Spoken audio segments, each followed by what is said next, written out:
Hello guys, मैं हूं आपका दोस्त हिमांशु। गाइस 27th जो इंडिपेंडेंस डे है हमारा, उसमें जितने भी ऑफिसेज हैं लगभग सभी में एक ऐसे राइटिंग कंपटीशन चल रहा है कि इंग्लिश में जो है एक ऐसे लिखिएगा 78 इंडिपेंडेंस डे पर। तो लोग लिख सकते हैं, तो मुझे भी एक ऐसे लिखना है। मैंने भी पार्टिसिपेट किया उसमें। तो गाइस, अगर आपको भी ऐसे राइटिंग कंपटीशन में पार्टिसिपेट करना हो अपने स्कूल में या कॉलेज में या कहीं पे गवर्नमेंट ऑफिस में इस 78th इंडिपेंडेंस डे पर, तो आप भी प्रिपरेशन कर सकते हैं। तो मैं बताता हूँ आपको उसमें क्या क्या लिख सकते हैं, जो मैंने प्रिपेयर किया अपने हिसाब से। मैंने अभी पढ़ के आर्टिकल वगैरह इधर उधर से पढ़कर एक ब्लैंक पेज पे कुछ कुछ लिखा है। अगर आपको ठीक लगे तो बताना, और कुछ की पॉइंट इसमें ऐड करने हो तो वो भी बताना। ठीक है गाइस, मैं आपको अपना ऐसे दिखाता हूँ मैंने क्या क्या लिखा है। गाइस, ये मैंने विकसित भारत के ऊपर कुछ पॉइंट तैयार किए हैं। इस 78th इंडिपेंडेंस डे पर हम अपने देश को एक विकसित राष्ट्र और डेवलप्ड बनाने के लिए ऐसे लिख सकते हैं। ये मैंने एक रफ ऐसे लिखा है, अभी कंपटीशन से पहले खुद से लिखा है, मैं तैयारी कर रहा हूँ इसकी। आप देख सकते हैं ये मैंने पॉइंट्स जो है हाईलाइट किए हैं इसमें कुछ कुछ। देखते हैं गाइस कितना याद रहता है। ये मैंने अभी पढ़ के आर्टिकल वगैरह से लिखा है अब एक ऐसे के रूम में। इसमें आप जो हमारा 78वां और 78th जो है हमारा इंडिपेंडेंस डे है, उसके उपलक्ष्य में आप इंग्लिश में जो है इंग्लिश लिटरेचर विकसित भारत के ऊपर लिख सकते हैं कि हमारे 100 इंडिपेंडेंस डे तक हमारा जो टारगेट जो है, जो प्रधानमंत्री मोदी ने भी कहा है कि विकसित भारत बनाने का, तो उस टॉपिक के ऊपर हम लिख सकते हैं गाइस। इसमें मैंने लिखा है जैसे कि आप देख सकते हैं, India as a turning point in it history, the 21st century will be India century. जो इंडिया जो है अपने टर्निंग पॉइंट पे है और जो 21वीं सेंचुरी है वो इंडिया की सेंचुरी है। इट इज़ इंडिया अमृतकाल, यह इंडिया का अमृतकाल है। इंडिया जो है हमारी 5वीं सबसे लार्जेस्ट इकोनॉमी है। India is the 5th largest economy of the world, and India will be 3rd largest economy by 2027 as its GDP crosses $5 trillion as per the IMF estimate.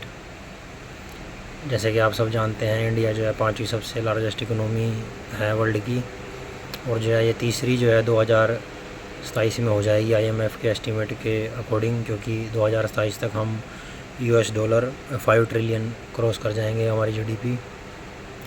और जो 2047 है, जहां हमारा लक्ष्य है विकसित भारत का, उसमें जो है इंडिया जो है $30 ट्रिलियन की इकोनॉमी हो जाएगी। ये भी मैंने पॉइंट लिखा है इसमें। India is posed toward $30 trillion economy with all attributes of developed nation.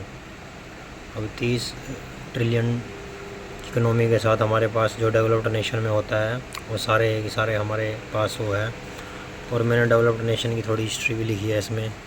In the history of nation there comes a turning point when nations grab the moment and achieve rapid growth like Japan in post World War II and Germany in 1950 to 1970 and Singapore in 1960 and 1970.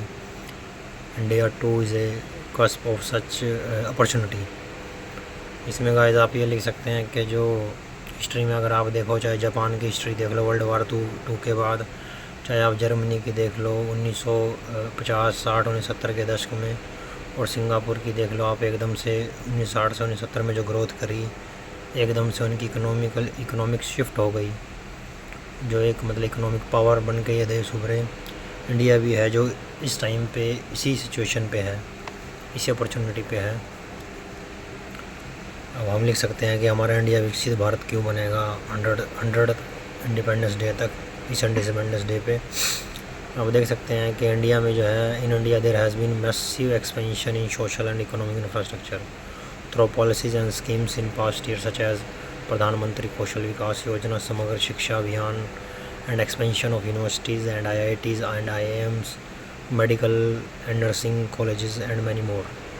मतलब इसमें आप बता सकते हैं कि हमारा जो social और इकोनॉमिक इंफ्रास्ट्रक्चर जो है, जो हमारा समग्र शिक्षा अभियान है, सबको एजुकेशन देने का, प्रधानमंत्री कौशल योजना है रोज़गार के लिए, हमारी यूनिवर्सिटीज़ के एक्सपेंड हो रही है, IITIM बढ़ रहे हैं, मेडिकल कॉलेज नए खुल रहे हैं, बहुत सारे हैं। और हमारा जो ग्रोस एनरोलमेंट रेशो है, GER जो बोलते हैं हायर एजुकेशन में, वो भी इंक्रीज़ हो रहा है। मतलब कि जो हायर एजुकेशन में एनरोलमेंट हो रहा है वो लगातार बढ़ता ही जा रहा है। मतलब कि एजुकेशन काफ़ी अच्छी हो रही है।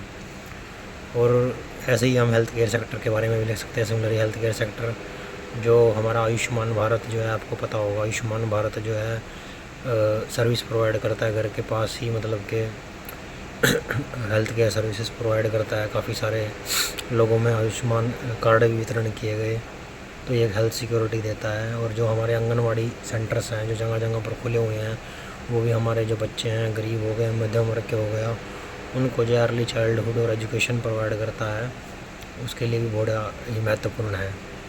और ये चीज़ हम लिख सकते हैं, इंग्लिश में लिख सकते हैं, जैसे मैंने लिखा हुआ है, similar health care sector through the Ayushman Bharat provide health care services to community closer to their homes and the vast network of anganwadi centre cover children early childhood care and educations.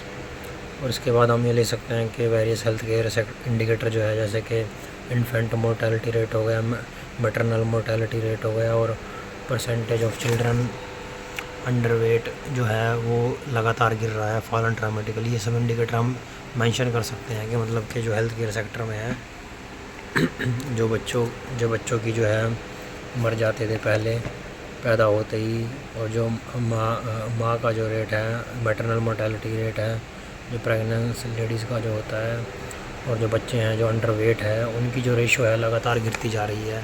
अब मतलब कि हेल्थ केयर हमारी improve होती जा रही है, health care services. और हम रूरल इंडिया के बारे में लिख सकते हैं कि रूरल इंडिया में आजकल सेम फैसिलिटी है जो अर्बन में होती है। Rural India is now starting to have the same benefit of urban India. We are close to achieving or almost achieve universal coverage in electricity, drinking water, bank accounts, roads, mobile connectivity and many mores. मतलब इसमें हम ये लिख सकते हैं कि भाई rural India में भी आजकल सारी फैसिलिटी हो गई है, और चाहे पानी प्रोवाइड करना हो, चाहे बिजली हो, चाहे नए बैंक अकाउंट खोलना हो, चाहे रोड का इंफ्रास्ट्रक्चर हो, चाहे मोबाइल कनेक्टिविटी हो, नेटवर्क हो, लगभग पूरे इंडिया को कवर कर लिया है। चाहे रूरल एरिया हो, चाहे अर्बन एरिया हो, रूरल अर्बन एरिया में फैसिलिटी बराबर आ गई है अब। और पुअर लोगों को स्ट्रेंथन करने के लिए भी हमने जो है प्रधानमंत्री आवास योजना जो है, housing for all, house provide करने के लिए दी गई है। और प्रधानमंत्री गरीब कल्याण अन्न योजना जो है, मनरेगा हो गया, ये सब भी हम मेंशन कर सकते हैं। और साइंस एंड टेक्नोलॉजी में तो हमें पता ही है, हमारा चंद्रयान हो गया और काफ़ी सारे स्पेस मिशन हो गए, उसके बारे में हम लिख सकते हैं। हमें वो हमारे वर्ल्ड क्लास का है साइंस एंड टेक्नोलॉजी में तो हम। और जो हमारा डिजिटल पब्लिक प्लेटफॉर्म है वो भी हमारा वर्ल्ड क्लास का ही है। जैसे चाहे उसमें हमारा आधार हो गया, UPI हो गया, कोविन पोर्टल हो गया, जैम पोर्टल हो गया। जैम एक पोर्टल होता है गवर्नमेंट प्रोक्योरमेंट के लिए, सामान खरीदने और बेचने के लिए, और काफ़ी सारे हैं। मतलब कि हमारा जो डिजिटल पब्लिक इंटरफेरेंस है, जैसे UPI हो गया, वो काफ़ी बढ़ रहा है। जैसे UPI से आप पेमेंट कर देते हैं काफ़ी जल्दी, तो ये सब एक डेवलप्ड नेशन की ही निशानी है। ये सब आप मेंशन कर सकते हैं। और सर्विसेज में तो आपको पता ही है, हमारा IT सेक्टर होगा, चाहे नॉन सेक्टर होगा, वो पूरा ग्लोबली है, वो भी हम मेंशन कर सकते हैं सर्विसेज। और IT and non IT sector are becoming globally. और हम एक चीज़ और मेंशन कर सकते हैं कि young India creativity and potential for innovation coupled with digital India and startup India are enable youth to become job creator. मतलब इसमें हम ये कह सकते हैं कि जो हमारे यंग इंडिया है, उसकी जो क्रिएटिविटी है, और जो हमारे यंग इंडिया में पोटेंशियल है कुछ करने का, और वो गवर्नमेंट की स्कीम्स जो हो गई, स्टार्टअप इंडिया हो गई, जिसमें गवर्नमेंट अच्छा खासा इनोवेशन करने के लिए, एंटरप्रेन्योरशिप के लिए, नए एंटरप्रेन्योर के लिए लोन भी प्रोवाइड करती है। डिजिटल इंडिया स्कीम हो गई, ये मतलब कि नए एंटरप्रेन्योर को प्रमोट करती है। इससे हमारा यूथ जो है जॉब मांगने के बजाय जॉब क्रिएटर भी बन सकता है। ये सब फैसिलिटीज़ है, ये भी आप मेंशन कर सकते हैं इसमें।